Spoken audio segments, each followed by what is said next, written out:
जय हिंद सभी defence pensioner. मुझे उम्मीद है आपकी निर्बाध रूप से पेंशन आ रही होगी। कुछ लोगों का स्पर्श में माइग्रेट हो चुका होगा, कुछ का अभी होना बाकी है और कुछ स्पर्श के बारे में एक्सपर्टाइज हासिल कर लिए होंगे और कुछ को कुछ भी नहीं पता होगा। कुछ OROP 2 का एरियर आ चुका होगा जो कि 18 फरवरी को बहुत लोगों का आ गया और कुछ का अभी तक आया नहीं होगा।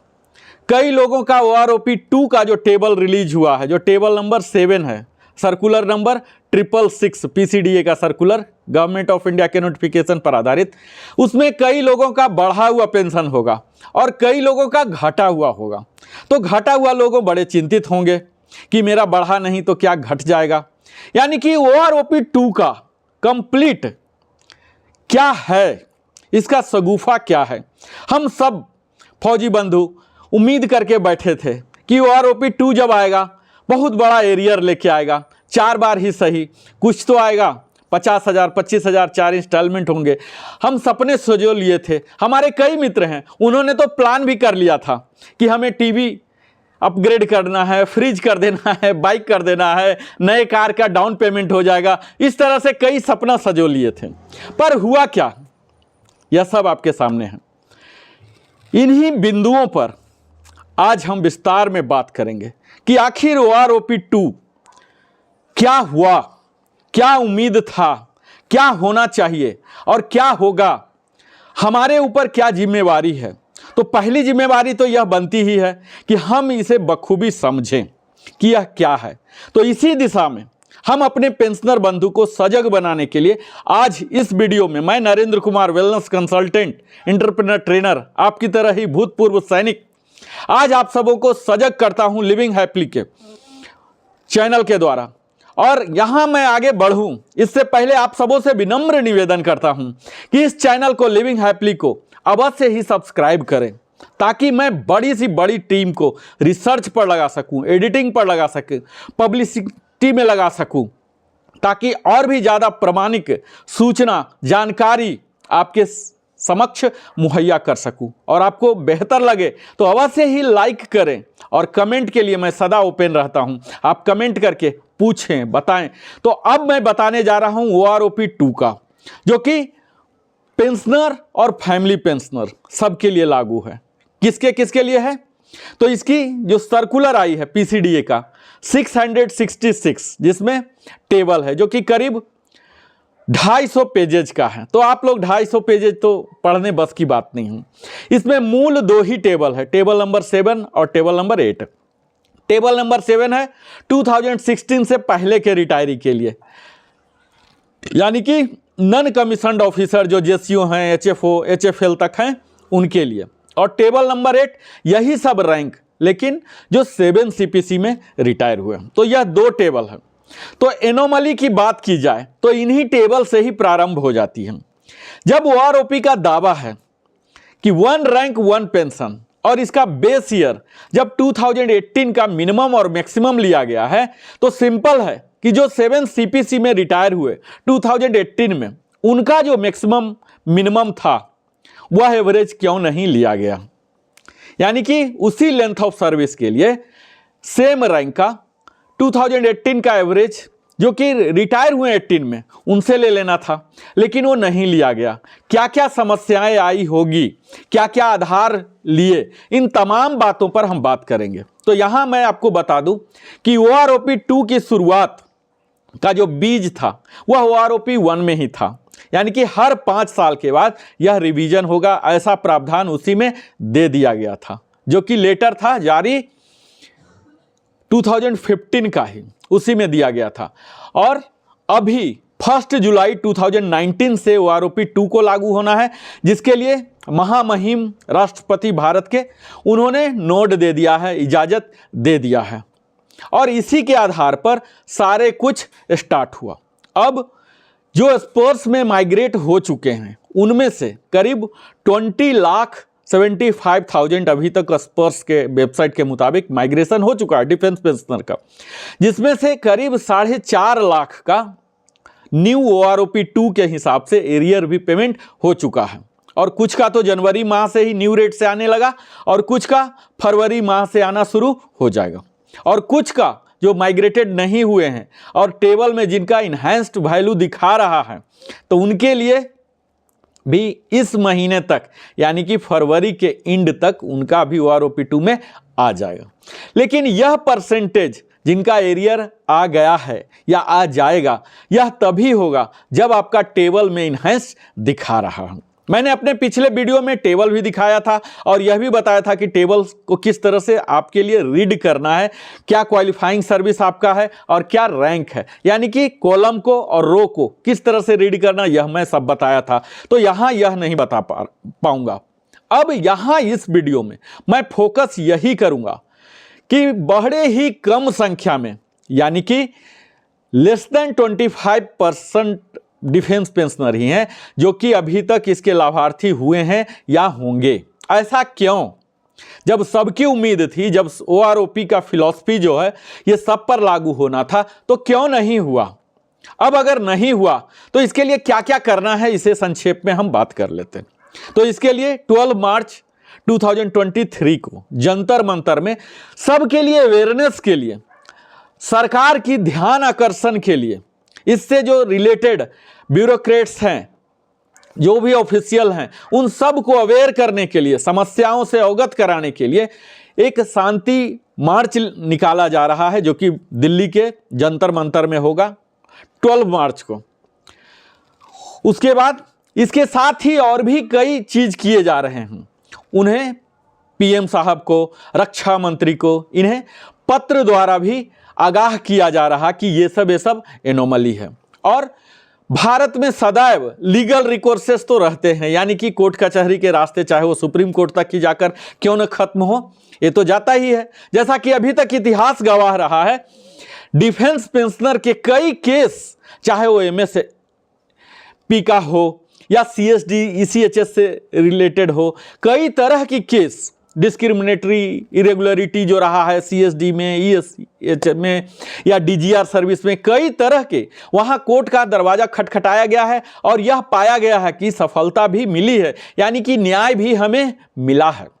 तो यह भी आगे का भविष्य, आगे का समय यह भी तय करेगा कि कहाँ कहाँ तक जाना है, चाहे वह AFT जो आर्म फोर्सेस ट्रिब्यूनल है वहां से स्टार्ट होकर सुप्रीम कोर्ट तक जाए या कहां तक जाए। क्योंकि यह तो आप सहमत होंगे ही कि अभी जो OROP2 है यह सब के लिए आनंददायक नहीं है, लाभदायक नहीं है। अधिकतम का पेंशन घटा है, बेशक उनको पे प्रोटेक्शन दिया जाएगा, घटाया नहीं जाएगा, लेकिन घटा है। अब यह घटने के पीछे क्या मूल कारण है, तो इस पर हम बात करेंगे। आज का जो मुख्य एजेंडा होगा यही बात होगा कि कैसे ये घटा। अब देखिए, अगर इसकी थोड़ी सी इतिहास में हम जाते हैं तो हम पाएंगे कि जो OROP का गठन हुआ था, यह हुआ था कैसे। यह 2019 का एक लेटर नंबर जो है 20 जनवरी 2013 का डेट है, वहीं से इसका गवर्नमेंट ऑफ इंडिया के द्वारा नोटिफाई किया गया। MOD, government of India MOD DSW letter था उनके द्वारा जारी किया हुआ, और वहीं से OROP2 का टेबल डिराइव हुआ। और इसमें बड़े ही अधिकतम JCO, विशेषकर HFO HFL जो ऑनरी रैंक वाले हैं, यहाँ तक कि NCO हैं, अदर्स भी हैं, इन्हें एक बड़ा झटका लगा था। उस झटका का शिकार मैं स्वयं भी हूँ। अब ये हाइक की जो उम्मीद करके बैठे थे, नहीं आया। तो क्यों नहीं आया, तो मैं आपको पहले तो यह बता दूं, आपको मैं डाटा के साथ प्रस्तुत करता हूं।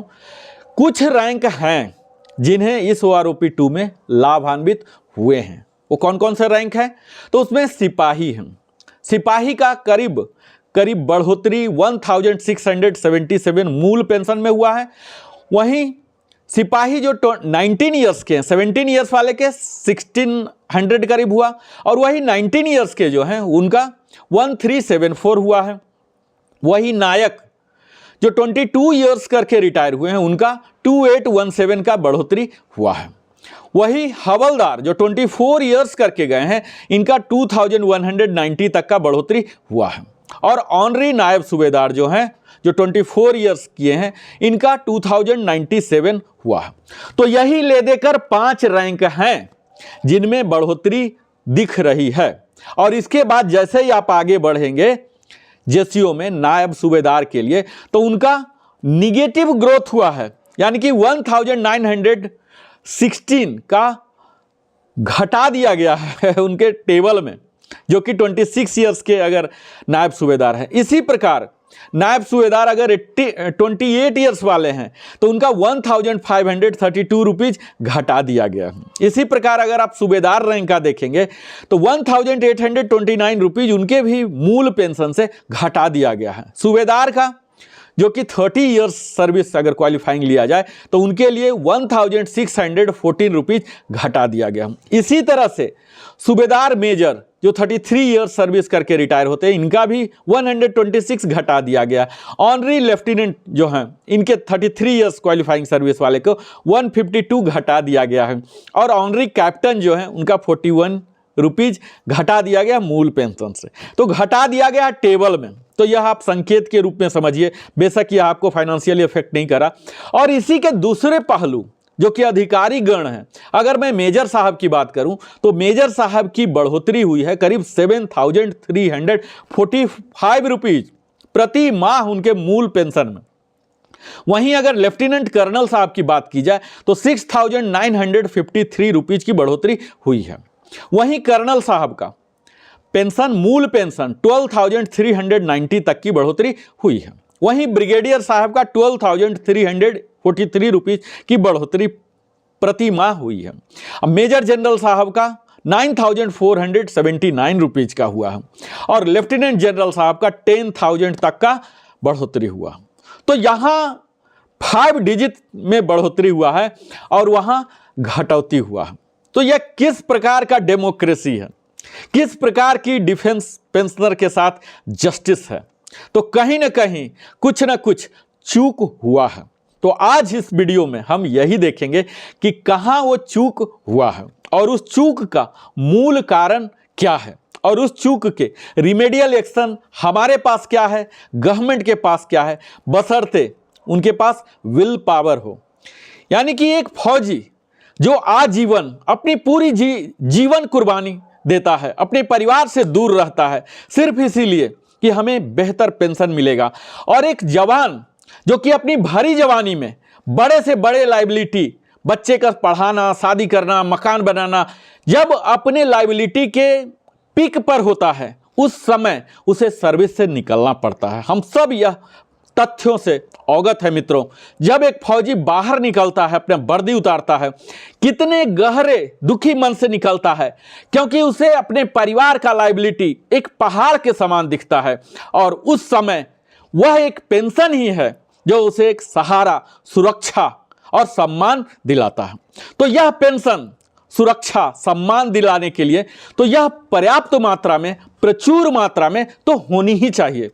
तभी एक सर्विंग जो हमारे फौजी हैं उनके मोरल को हाई रखा जा सकता है और तभी वो देश के लिए अपने जान तक कुर्बान करते रहे हैं, करते रहेंगे। तो इसके लिए ज़रूरत है सरकार को इस दिशा में दिशा निर्देश जारी करना, ताकि आज महंगाई तो निरंतर बढ़ेगा, इसे तो हम स्वप्न में भी नहीं सोच सकते कि महंगाई घटेगा, महंगाई बढ़ना ही है। तो इस महंगाई को बीट करने के लिए एक ही है कि सैलरी में बढ़ोतरी हो, पेंशन में बढ़ोतरी हो, खासकर उन पेंशनर के लिए जो कि सिर्फ पेंशन पर ही डिपेंड करते हैं। तो यह अति आवश्यक है कि इस OROP2 में उनके लिए बेहतर पैकेज दिया जा सके। कुछ लोग ऐसे हैं जो कि रीएम्प्लॉय भी नहीं हो सकते, उनके लिए पेंशन की बढ़ोतरी एक अहम भूमिका रखती है। यह मैं बताता हूं कि जो अंतर हुआ उसका कनेक्शन कहीं न कहीं 6th सेंट्रल पे कमीशन से ही है OROP2 का। यानी कि 6 CPC के लागू होने में कुछ न कुछ कमियां छोड़ दी गई थी जो कि बीज के रूप में था, और वही आज OROP2 पर रिफ्लेक्ट हुआ है। मैं इतने तथ्यों को यहाँ प्रस्तुत नहीं कर रहा हूँ क्योंकि ज़्यादा पेचीदा हो जाएगा और मैं वीडियो को चाहता हूँ कि प्रेसाइज रखूँ, लेकिन फिर भी देखता हूँ कितना बड़ा हो जाता है। और मुझे उम्मीद है हमारी वीडियो जब भी आप देखते होंगे तो आप अपने साथ अपने मनोरंजन के साधन, यानी कि जो भी खाना पीना रखना चाहते हो, स्नैक्स रखना चाहते हो, बेशक मदपान और धूम्रपान नहीं, इसके अलावा जो भी हेल्दी डाइट आप रखना चाहते हो, हेल्दी डाइट लेकर बैठें और बड़े ही आराम से सुने, जो कि आपको पूरा OROP2 का कंसेप्ट क्लियर कर देगा। और अगर हमारे चैनल से आप जुड़े हैं तो पेंशन की तमाम जानकारियां आपको मिलती है यहां। अब हम बात करेंगे कि OROP2 में अगर सिर्फ एक ग्रुप वाई को लिया जाए और उसके ऑफिसर से एनालिसिस किया जाए और तब देखते हैं कि कहां हम पहुंच रहे हैं। जैसा कि हमने पहले ही बताया कि अगर 17 इयर्स के सिपोई को लिया जाए तो इनकी पेंशन में बढ़ोतरी हो चुकी है 1677 रुपीज का। इसी तरह से अगर सिपाही 19 इयर्स का लिया जाए तो 1374 है, नायक 22 इयर्स का है तो 2817 है, और हवलदार 24 इयर्स का है तो 2190 है, और ऑनरी नायब सूबेदार है तो 2097। यही 5 रैंक हैं जिनका पॉजिटिव ग्रोथ हुआ है, उनको एरियर आएगा या आ गया है, क्योंकि टेबल से ही डिराइव हो रहा है सॉफ्टवेयर के द्वारा, स्पर्श के द्वारा या बैंक के द्वारा। जो माइग्रेटेड नहीं है उनका शीघ्र ही पेंशन एरियर आ जाएगा या बढ़ा हुआ रेट से आ जाएगा। इसके अलावे जो भी हैं सबका घटा ही है, चाहे वो नायब सूबेदार हों 26 इयर्स वाले, 28 इयर्स वाले, सूबेदार हैं 28 इयर्स वाले, 30 इयर्स वाले, या सूबेदार मेजर है 33 इयर्स, या ऑनरी रैंक वाले 33 इयर्स वाले, इन सब का निगेटिव ग्रोथ ही हुआ है। अब इन सब का रिलेशन 6th CPC से ही है, जहां की मेजर साहब का और मेजर साहब से लेके लेफ्टिनेंट जनरल या VCS हैं, चीफ हैं, इन सब का करीब 7,000 से लेके 9,000 10,000 तक का बढ़ोतरी हुआ है। तो ये सब के कारण क्या समस्या है ये तो हम अपने जीवन में देखेंगे ही। अब हम यह बात करेंगे कि ये जिनको मिला भी बड़े ही छोटी मात्रा में मिला है, अब इसके लिए क्या करना है। इसके लिए JCO के लिए तो कुछ इंक्रीज हुआ ही, निगेटिव ग्रोथ हुआ, यानी कि निगेटिव तो मिलेगा नहीं, पॉजिटिव नहीं मिलेगा, यही होगा। अब यहाँ अगर इन सारे तथ्यों पर हम गहरे रूप से विचार करें तो हमें पता लगेगा कि OROP2 में कई ऐसे रैंक हैं, जैसे ऑनरी नायब सूबेदार हैं जो कि 24 साल और 26 साल वाले हैं, रेगुलर नायब सूबेदार हैं जो कि 26 साल 28 साल वाले, सूबेदार हैं 28 साल वाले, इनका मिनिमम से भी कम कर दिया गया है। जो कि 6 CPC से रिटायर हुए थे उनसे भी कम कर दिया गया है। तो यहाँ कई इंडिविजुअल हैं जो कि रिटायर हुए हैं बाद में, लेकिन पहले वाले से कम ले रहे हैं। इस तरह से बड़ा ही कियोस्क हो चुका है। तो यहाँ जो करंट फार्मूला है OROP का, जो कि एवरेज ऑफ मिनिमम और मैक्सिमम, यहाँ फेल होता हुआ दिख रहा है। जैसा कि OROP दावा प्रस्तुत करता है 2018 के जो रिटायरी हैं उनका जो मैक्सिमम पेंशनर है उस क्वालिफाइंग सर्विस के लिए, उस रैंक के लिए, उस सर्विस के लिए, एयरफोर्स के लिए, आर्मी के लिए, नेवी के लिए, सब के लिए अलग अलग स्ट्रक्चर थे, तो इसी तरह से होना है। तो यहाँ कहीं ना कहीं वह फेल होता हुआ दिख रहा है। अब इसके कारण जो OROP ब्रिज का काम करता था, गैप करता था दोनों के बीच की, जो पहले के पेंशनर हैं जो अभी के हैं, इनको पीरियडिक लेवल में यानी कि हर 5 साल में बराबर होना है, यह तो पर्पस खत्म हो गया, डिफीट हो गया।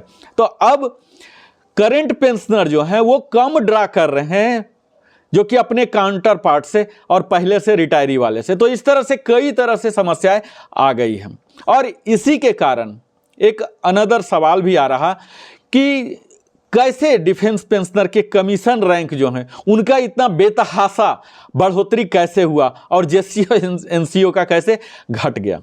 तो हमने कई तरह से एनालिसिस करने का प्रयास किया, तो कुछ मुख्य बिंदु आपके साथ में साझा करना चाहूँगा, जिसमें हमें यह पता लगा कि यहाँ जो JCO हैं जिनकी निगेटिव ग्रोथ हुई है पेंशन, मूल बेसिक पेंशन में, इनका जो मूल कारण उभर के आया एनालिसिस के बाद पता लगा कि इनका जो सर्विस वेटेज था, जो कैलकुलेशन होता था सर्विस पेंशन का, वो डिसकंटिन्यू कर दिया गया। हम जो 6 CPC में डिसकंटिन्यू कर दिया गया। 5th CPC तक क्या होता था, सर्विस वेटेज इनको दिया जाता था सर्विस पेंशन का, अब इसे घटा दिया गया। अब क्या हो गया, सिपोई के लिए 12 इयर्स कर दिया गया, नायक के लिए 10 इयर्स, हवलदार के लिए 8 इयर्स, JCO के लिए 5 इयर्स।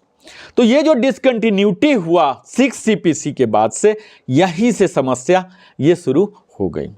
दूसरा हुआ discontinuation of fixation of pension है, जो कि highest of the pay scale पर होना था उनके सर्विस पेंशन के लिए, बेसिकली जेसीओ के लिए, एनसीओ के लिए या अदर्स के लिए। और लास्ट बेसिक पे जो कि 6 सीपीसी में था, यहाँ से होना था, लेकिन इसके भी नज़रअंदाज किए गए। और तीसरा बिंदु है discontinue of rank wise minimum guaranteed pension, जो कि 7 सीपीसी में नहीं प्रोविजन किया गया। अगर मिनिमम गारंटेड पेंशन रखा जाता 7 सीपीसी में तो आज OROP 2 का भी ये हस्र नहीं होता। अगर चौथे मूल बिंदु पर बात करेंगे तो हमें पता लगता है कि same formula of average minimum and maximum under OROP जो डिफेंस कमीशन ऑफिसर के लिए लगाया गया, वह जेसीओ के लिए नहीं लगाया गया। अब क्या होता है इसमें कि हर आदमी को अपना रेवेन्यू शेयरिंग है, रेवेन्यू सेविंग है, इस तरह से करना है। तो 6 सीपीसी ऑनवर्ड्स ही जेसीओ के, एनसीओ के जो होने चाहिए थे वो नहीं बढ़ोतरी हुए और अफसर के बेतहाशा होते गए, क्योंकि ऑफिसर का प्रमोशन टाइम बॉन्ड होता है और पीबीओआर का टाइम बॉन्ड नहीं है। तो यह भी एक बहुत बड़ा फैक्टर है, क्योंकि टाइम बॉन्ड है तो मिनिमम फिक्सेशन हो जाता है और पीबीओआर का ऐसा टाइम बॉन्ड है नहीं तो फिक्सेशन नहीं होता। तो यह सब 6 सीपीसी के ही उस तत्कालिक रक्षा मंत्री के कारण या जो भी आप कह लीजिए उस समय ही इसका बीज डाल दिया गया था। अब हमारे पास क्या क्या रिमेडियल रिकोर्सेस अवेलेबल हैं, तो कई तरह की जो प्रावधान किए गए थे 6 सीपीसी में। एनोमली था, कहा गया था कि कर दिया जाएगा, जो कि आज तक 15 साल बीतने के बाद भी 6 सीपीसी का एनोमली नहीं दूर किया गया और वही आज विषाक्त बीज आज महारोग के रूप में हम सबों के जीवन में उभरा है, जिसके कारण अधिकतम लोग यानी कि 70 to 80% हमारे फौजी बंधु आज OROP 2 में रिवाइज पेंशन एरियर नहीं मिला या नहीं मिलेगा। तो इस तरह की कई तरह की एनोमली है।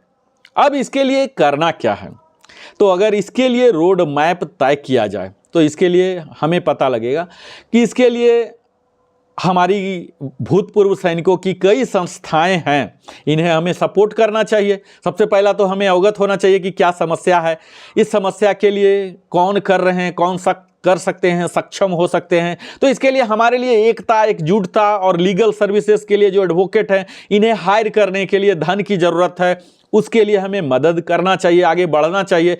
हमें एक दूसरे को समझना चाहिए, समझाना चाहिए, ताकि हम कहीं न कहीं पीड़ित ना रह जाएं, क्योंकि आज की दुनिया जो है नॉलेज ड्रिवन है।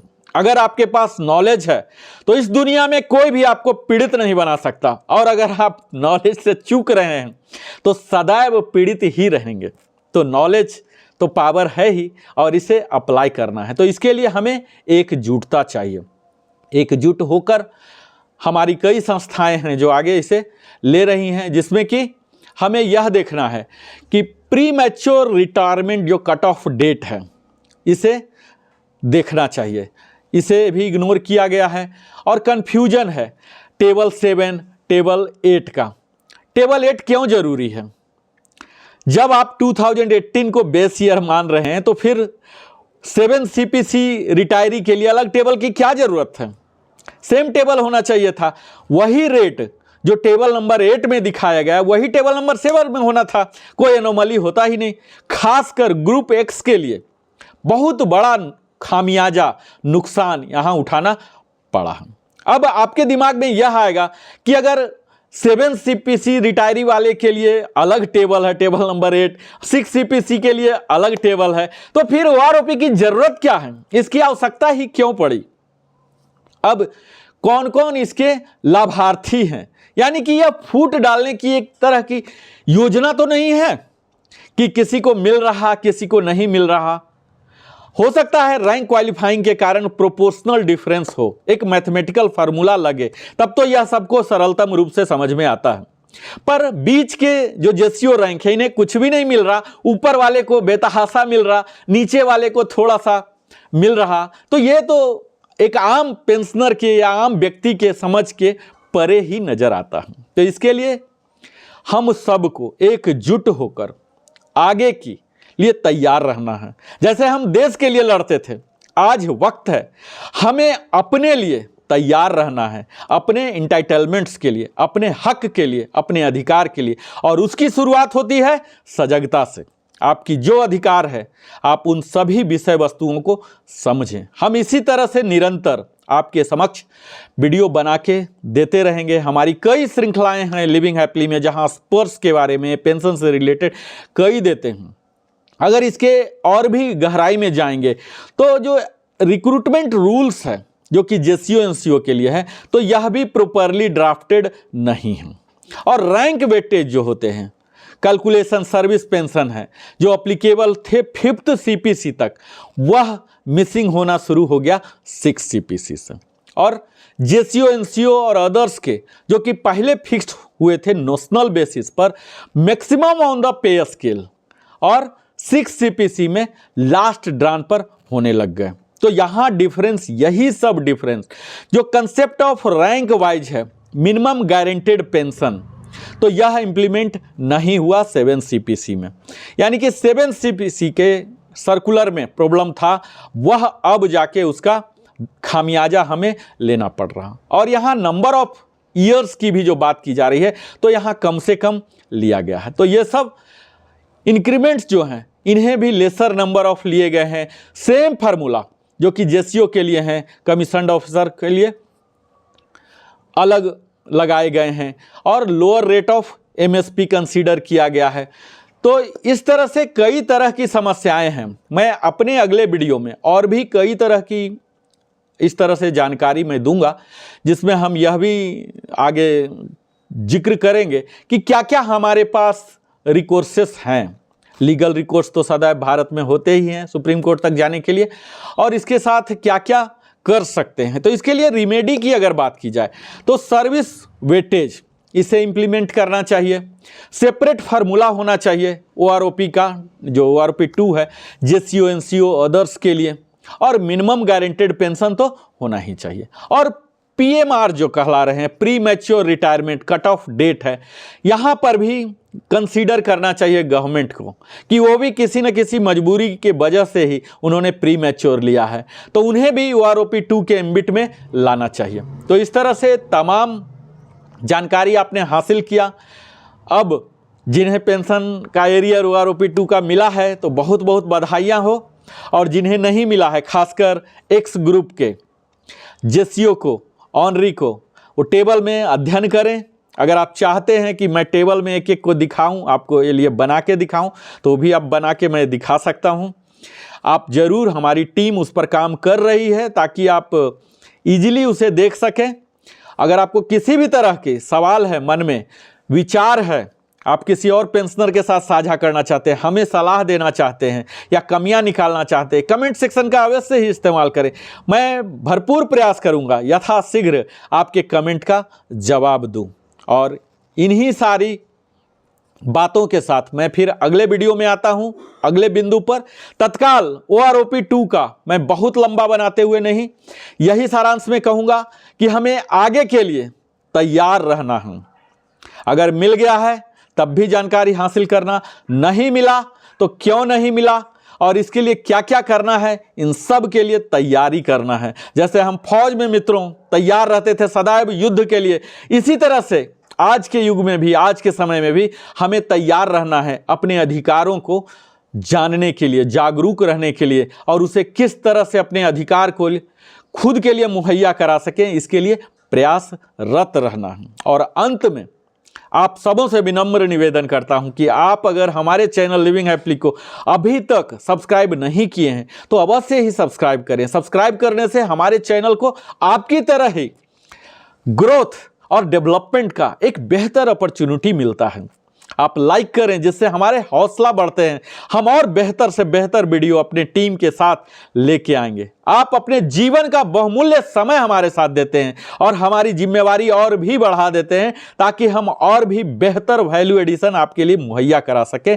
और अंत में दिल की गहराई से बहुत बहुत धन्यवाद हमारे साथ बने रहने के लिए। फिर मिलता हूं।